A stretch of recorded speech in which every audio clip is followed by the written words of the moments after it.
First of all, Nduduzo, I wanted to ask you, how did you feel about last week's performances at Dizzy's, which were a celebration of the first really democratic election post-apartheid in South Africa on April 27, 1994, right?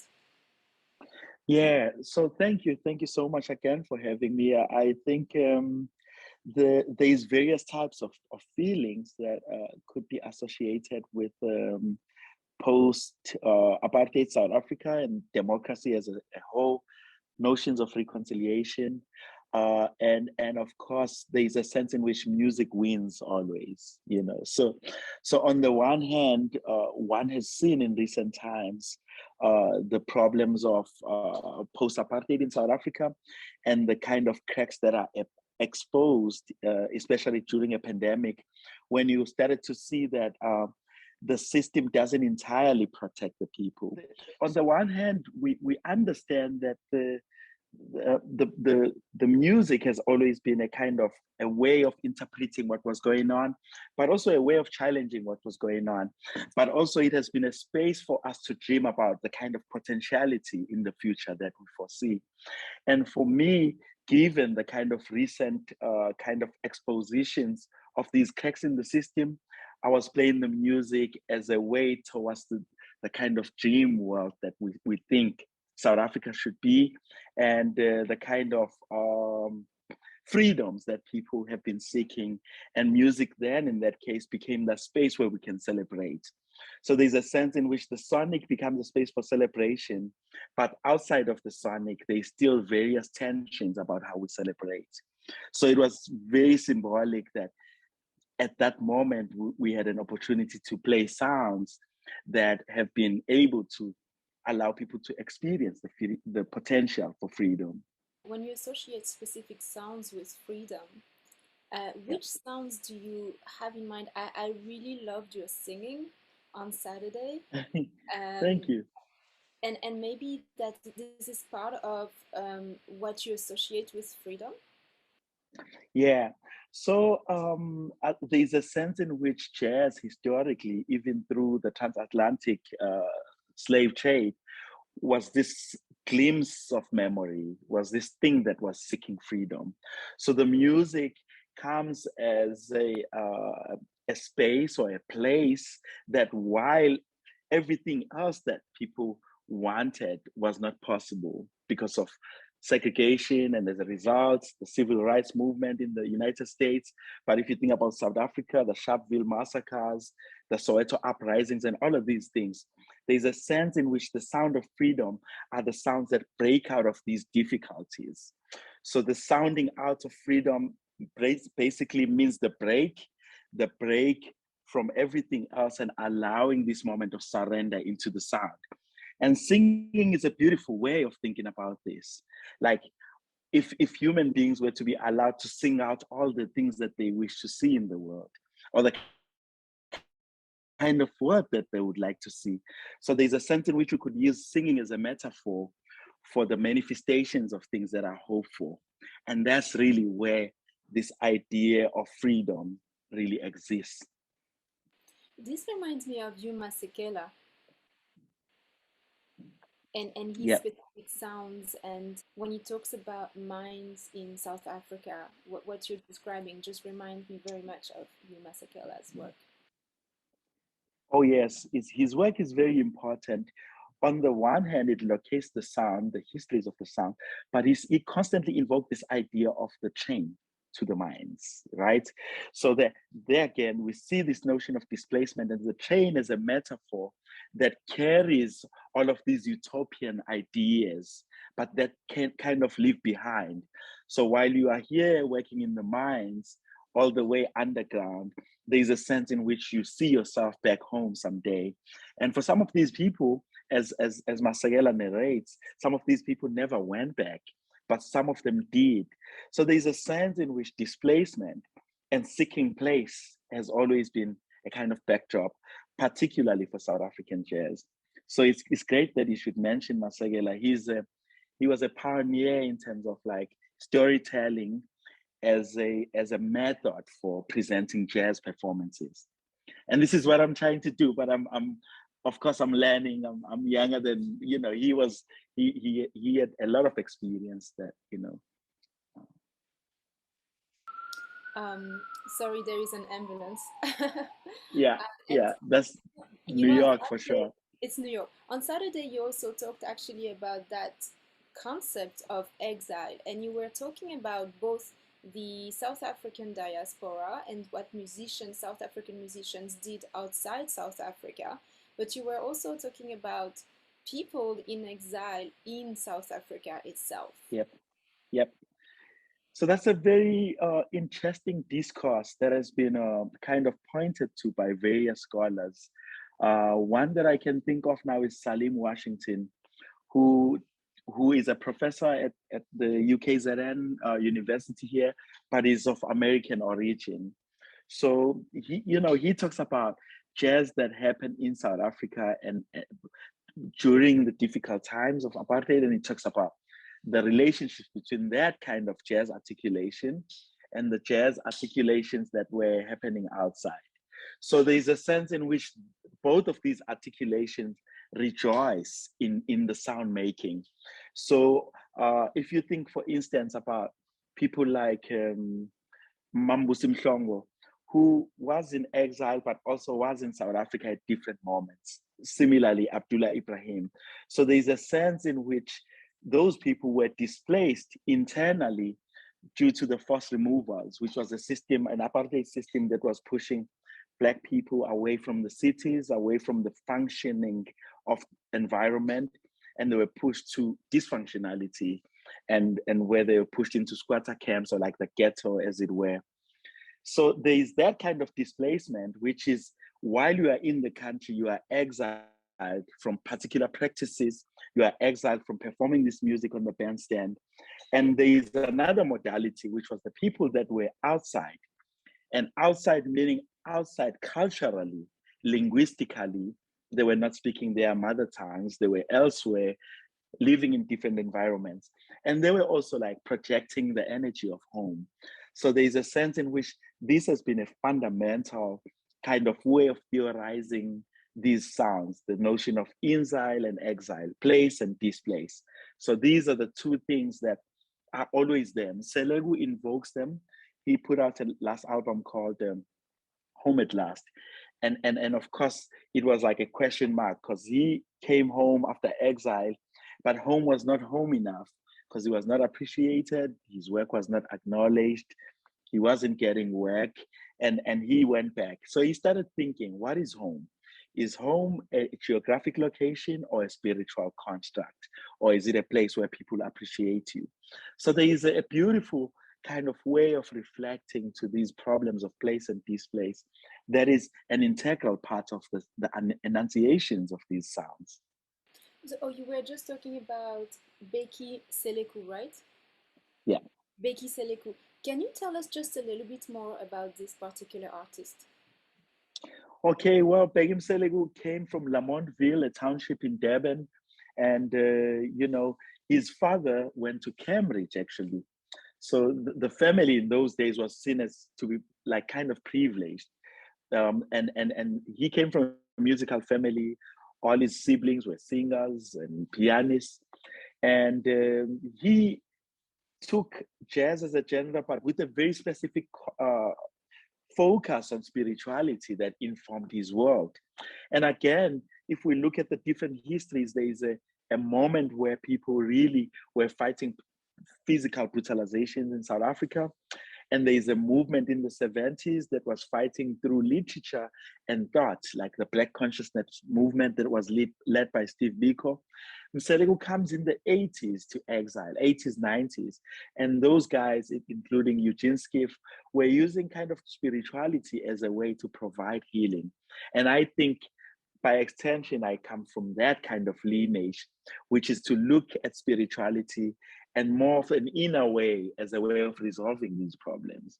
When you realize that your physical is limited, even your intellectual can be limited, but spirituality as a way of producing freedoms all the time. So that's Begum Sele when he put out a number of records, including Timelessness that he recorded in the US with Joe Henderson, Pharoah Sanders, A.B. Lincoln, Elvin Jones, and he was a true master. And for me, someone that really taught me a lot of things about music and spirituality, and how do we function within that binary of sounds and spirit ideas. I think that's why you love John Coltrane. Definitely, yeah. So Mselegu was connected to John Coltrane, and because John Coltrane, of course, had an epiphany in when he recorded "A Love Supreme." I think it was '64. Uh, Actually, I was so lucky. Some days ago, I managed to go and record something in Van Studio, which is a studio where John Coltrane recorded "A Love Supreme," and the very same piano that Makhathini played on. So, of course, there's a connection between my love for this music and John Coltrane. It's about how this music does not lead to music, but leads to a spiritual freedom, leads to a world that is almost cannot be touched by humans, but humans can experience. Because it seems as though human beings, every time they touch something, it just gets destroyed. And the spirit essence is the one thing that holds. And this is quite central in my new work as well. In the spirit of Hindu is about the revitalization of this vital force that resides within all living beings. And also on Saturday, you played a suite Yeah, that sounded very spiritual. Can you yeah. tell me a little bit about that composition? Thank you. So that suite is really some of the works that I've been exploring, functioning within the number three or three movements. Uh, it emerges out of a deep understanding of cosmology as being the living dead, and the ones to be born. So this kind of triad informs an ontological idea or even a cosmological idea, and how the Bantu people conceive the very notion of being in the world. So I use three movements always in my work. So the first one I started with was Itemba, and Itemba is really a movement that speaks about hope, but hope not as an abstract idea, hope as an action. And then it moved to Emlilweni, which speaks about the symbol of fire in the origin stories of the Bantu people that associate fire as an energy of our ancestors that went into the underworld, but also connect with the recurring fires in South Africa that are a symbol and an expression of people's yearning for freedom. Then I close with a movement called Umlayezo Phuthumayo, which really is a production or a vocalization of the spirit world. What are the messages that our ancestors are giving to us in real time that could help to create a world that is more kind, a world that is more loving? So that's in short, that's the three-part suite that I presented. And what's the title of the suite again? Well, the title of the suite, I would call it Invocation, but it changes with every gig. But for that gig, Oh, I really? was particularly looking at, yeah, the title of the suite changes, but the contents inside the suite shift every time. So I believe in what I call prophetic word, which means things happening spontaneously, and improvisation as a prophetic word, that if you are open enough, there is something that can be channeled through you. So yeah. So the title changes every performance. Yes, Oh, depending on wow. what is this prophetic word that can come right now. That's amazing. I can't wait to find out about the new title for The this. new title. There you I go. love it. That's it. Everyone is excited to see, even when I'm posting, they like, is it that, is it not that other song? I'm like, yeah, but it's changed now. So there's a thing about like sounds, and this constant evolution of sounds that is by extension a way that nature behaves, constantly changing. And there's a way in which our production of sound is not separate from a way of being in the world that is much broader, that is constantly evolving. And that's really what I look at about how sounds are a way or an extension of being in the world. You're talking about your new work, which is also very spiritual. Tell me Yes. a little bit about what you're working on now.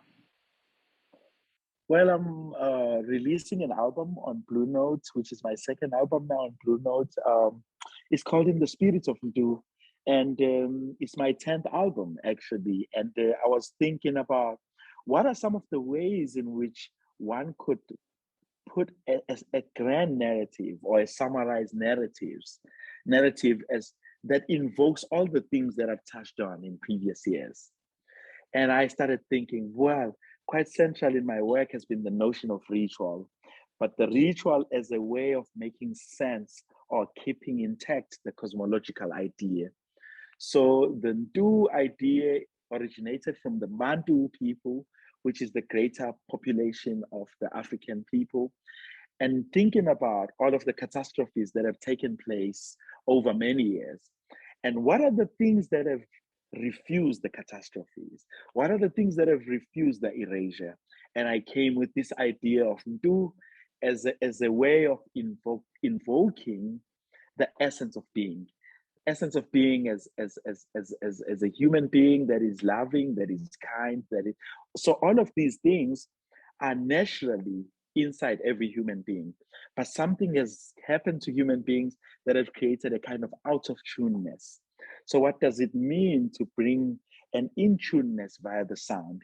So, I use a lot of the themes to bring this essence that, in essence, all human beings are beautiful. And this is the thing that we are moving towards a reminder, a thing that invokes memory of beauty, memory of love in the world once more. Also, Nduduzo, so this is your second album with the Blue Note label. Yes, yes, it is. What does it feel like to work with such an important label in the jazz world Yeah, as a South yeah, African musician? yeah. Thank you. I think this is a very important question. Part of what well, there's an email that I received from the president of Blue Notes when they signed my first album. And this email, when I'm going to paraphrase, but one of the things that he was saying was like, when he hears this sound, he feels like this is what the Blue Note record label has represented over many years. And I think that's quite a big compliment in a sense that if you think about who has recorded the lineage over many years, these are the same people that I really have been following their footsteps. So at that level, this is an important moment for me. But quite central in that, I thought, what would it mean for my being signed to Blue Note to be a way to bring out an awareness about a greater community of musicians here in South Africa, but not only the current musicians, but mainly the artists that were before me, that my teachers and people that have inspired me. And of course, it has led to this moment. Now we have a Blue Note Africa imprint, which is the most exciting idea, which means anyone in the continent has an opportunity now to get signed to Blue Note. This is very important, and it's going to give a lot of publicity to people that really deserve it.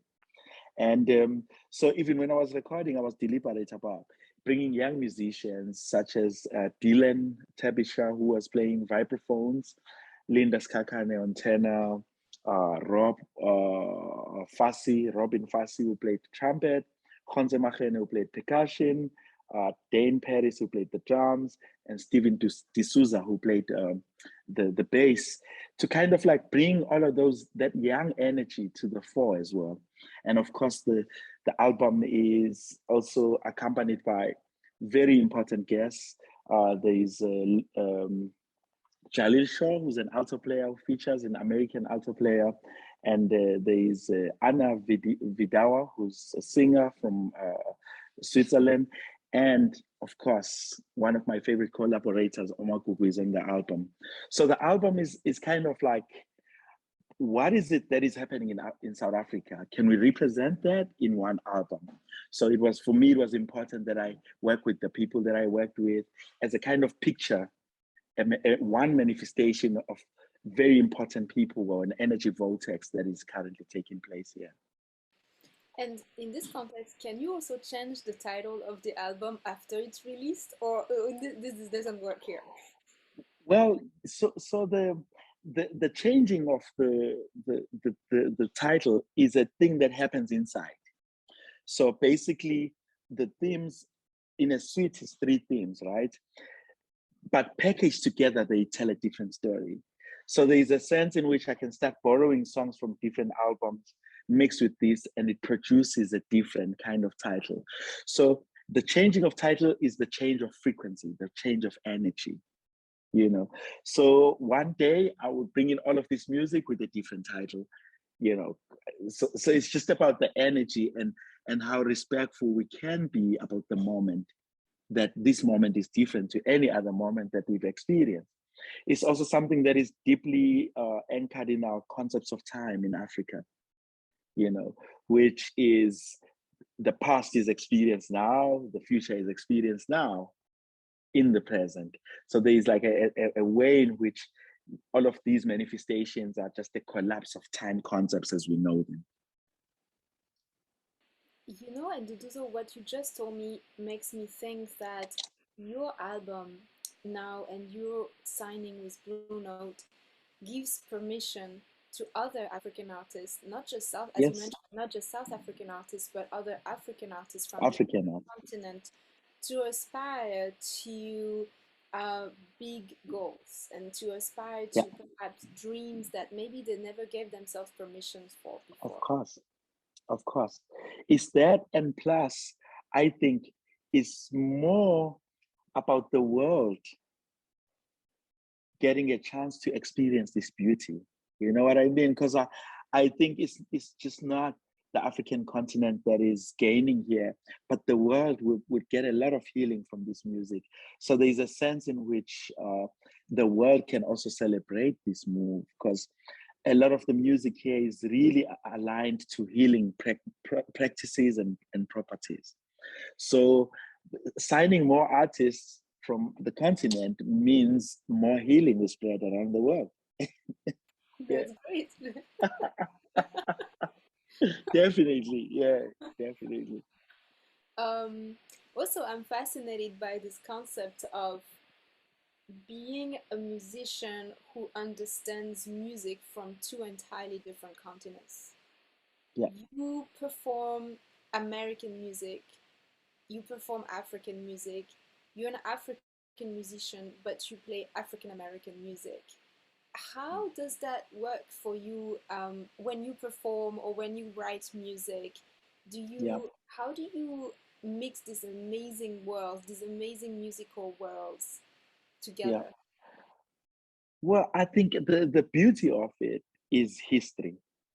So history tells us that like African American jazz came as a result of the slave trade. So, in essence, these people originated from Africa and they crossed the Atlantic. And whatever that they could remember in utter brutality, whatever glimpses of home they could remember, it made its way into jazz music. So, in other words, I believe that this is all African music. It's African music that has traveled across the Atlantic and had encounters with other musics and came back and echoed into the continent. So for me, I believe jazz is much younger than the jazziness that is found in African indigenous music. So there's always been a jazziness, improvisation, syncopation, swing. All of these things are many, many thousands of years before the slave trade. So I think the jazziness is where I draw from, and jazz is a product of the jazziness in Africa. So is many other musics. You said jazz is a product of what exactly? I'm sorry, I The didn't understand. the jazziness. The So jazz. the jazziness meaning improvisation was there before jazz, Mhm, swing was there before jazz, syncopation was there before jazz. mhm, All of these things were there before jazz. So jazz became one manifestation of the jazziness that was happening in the continent mhm, many years ago. mhm. So there's a sense in which, for me, it's not two stories, it's one story that has given birth to many kinds of stories. I see. So, in other words, African musicians, in a way, are the fathers or the grandfathers of African American jazz The music. mothers, The mothers. they gave birth, yeah. They're the mothers. And then jazz musicians here in the States are the children, are your children. So they are the children of Africa, Hmm. of course. They're Randy Weston puts it beautifully. He says everything came from Africa. And if we look at the history of the ancient Kemet, the history of Egypt, we can see the traces of everything that happened in the world: civilization, music, aesthetic, all of these things emerge from Egypt and, of course, connected to Ethiopia. So there's a sense in which everything, Randy Weston puts it amazingly beautiful. Says everything came from Africa, and he was one of the people that inspired me, an African American piano player who had a home in Africa, in West Africa, and it had really strong ties with the continent, Hmm. like John Coltrane, like Art Blakey. All of these people were seeking the roots. Yeah, and I really like the sound also of Abdullah Ibrahim because it's such a unique African and African American sound at the same time. Yep, yep. Just like the So sound.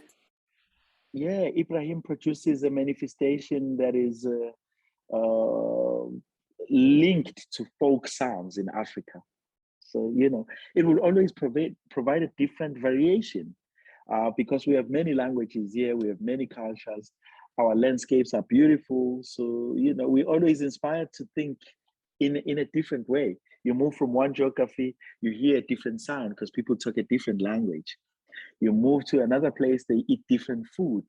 So the varieties of cultures, languages, landscapes, they provide variations of different sensibilities throughout the continent. So this is one of the gifts in Africa, is variation.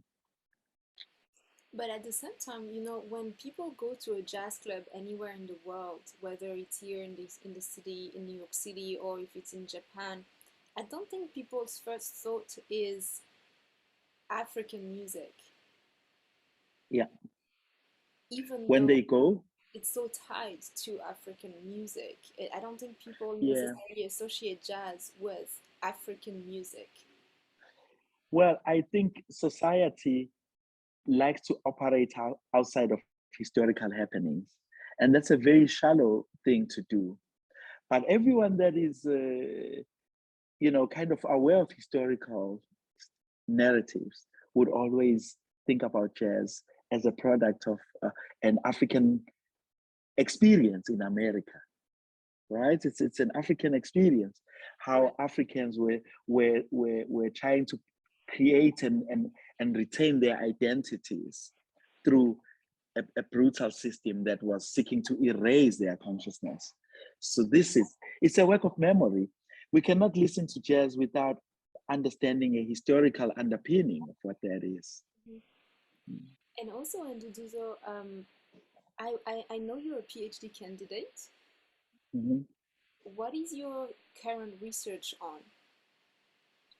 Well, my current research is really based on the connection between ritual and improvisation, and looking at the functionality or the place of sound in spirituality. So many seminal textbooks in South Africa speak about or put a serious emphasis on sounds and socio-political context. There is not enough text in South Africa that speaks about the connections between a cosmological leaning and how that results to sound. So the research that I'm doing is looking at improvisation as a response or as a way of being in the world. What does it mean to produce sounds that in many ways are putting a world together, a worldview together, and keeping that intact? So my research is not away from the things I've been talking about in this interview. It's kind of like world making, creating a world, uh, bringing creation stories and giving them a place within the way I approach my sound, within the way I approach my improvisation. So this is my last year, and I'm really tired of being in an institution now. So I want to take a break after this and travel a bit more. And but it's been exciting. Hopefully, I submit in August, and this should be my last year. Congratulations, that's amazing. Thank you. Thank you. I appreciate it. I posted as well. I post a lot on my socials and people can follow. Not only do I post music, but I post these kind of reflections and educational, materials. So I'm excited. I think not even the sky is the limit. One of my other questions to you, and Nduduzo, was you did talk a little bit about the South African diaspora last weekend, Mm-hmm, and I mm-hmm. wanted to ask you, how do you connect as well with South African musicians outside who are outside South Africa? Yeah. So the connection between musicians in Africa and musicians in the diaspora has always been there, and it's through collaboration. And this is why I make an effort to kind of like keep those connections intact. Um, but this comes as a lineage from what Brahima Sagela, Miriam Makeba, and all of our teachers were doing. And I think in keeping in line with those heritages and cultures, we have to be very deliberate about how we connect with the diasporas, I guess the idea of Pan-Africanism was really based on that. Like, how do we always kind of project to the same kind of originality or the point of origin? One more thing I want to ask you, I know my code, uh, John Coltrane, Abdullah Ibrahim are some of your, main influences musically and artistically. But is there Mhm. someone else that you really are inspired by, who may not have to be a musician, Yeah, someone that really inspires you when you perform, when you compose, when you write music, when you travel, when you dream of definitely. ideas? Is there Oh someone man. or So something? I think there's many people to kind of think about here. Firstly, it's my village where I come from. I'm constantly thinking about those people and what they gave to me, but I'm also cognizant of the environment that I came from. It produced a lot of music, just the environment by itself. And then, of course, that directly leads to my mother and father, who were both musicians, and I'm blessed to have had them. I always, my mother passed away, my father passed away, and it's only my mother that's left. But I'm constantly thinking about the teachings, and of course, I've been blessed to get married to another musician. And that's really the person that inspires everything I do here. I play a note, it's like, that's not gonna work. I'm like, okay, let's change that. Or, so, it's beautiful. And my children, of course, So I've got a lot of inspiration that comes outside of musical, well, the music community, but that is just my family. My family is both musical and very supportive. So I'm always inspired by being part of such a, a loving family, a kind family, a giving family. You know, that gives back to music. Yeah. And then after this new trip to New York City, this upcoming trip, what are your plans for next year or in 2 years? What are some of your other dreams, other projects? I don't do very well with plans, beyond. There's a sense in which I'm so absorbed in every moment, like and I try sometimes to think, what would I do in 2 years? But I never really have an answer. But I'll tell you another thing that is interesting that has happened. When COVID-19 hit, I started to dream even smaller because you didn't know the world became unpredictable, and I started dreaming in 50 minutes. In 15 minutes, I want to do that. In 1 hour, I want to do that. So that's how my whole notion of time has changed. I'm dreaming in 2 hours. I'm dreaming the things that I really can achieve. I'm like I was dreaming to come to this interview with you, and that's like that's like my dreams have gotten very short. So I don't have any idea about next year. I'm excited about next month in the US. And also, and to do one more thing, I was just thinking about Don Cherry and how he was so influenced by African music as well, and so many of his performances somehow used African ideas, musical ideas. Of course, Yeah, of so I course. think just another example of these American Yeah. artists who go back to the source. Yes, so many of these artists went back to the source. Don Cherry is one really good example. But like I said, Randy Weston, Art Blakey, A.B. Lincoln, Elvin Jones, everyone went to Africa. Everyone, it's just like, it's, and again, it's not a surprise, it's a historical thing that in seeking your own identities in the sound, you'll also be thinking about your genealogy and it will take you back to the continent. So the explicitness, especially in the 60s, was because like everything was like becoming unclear and people needed to know who they were.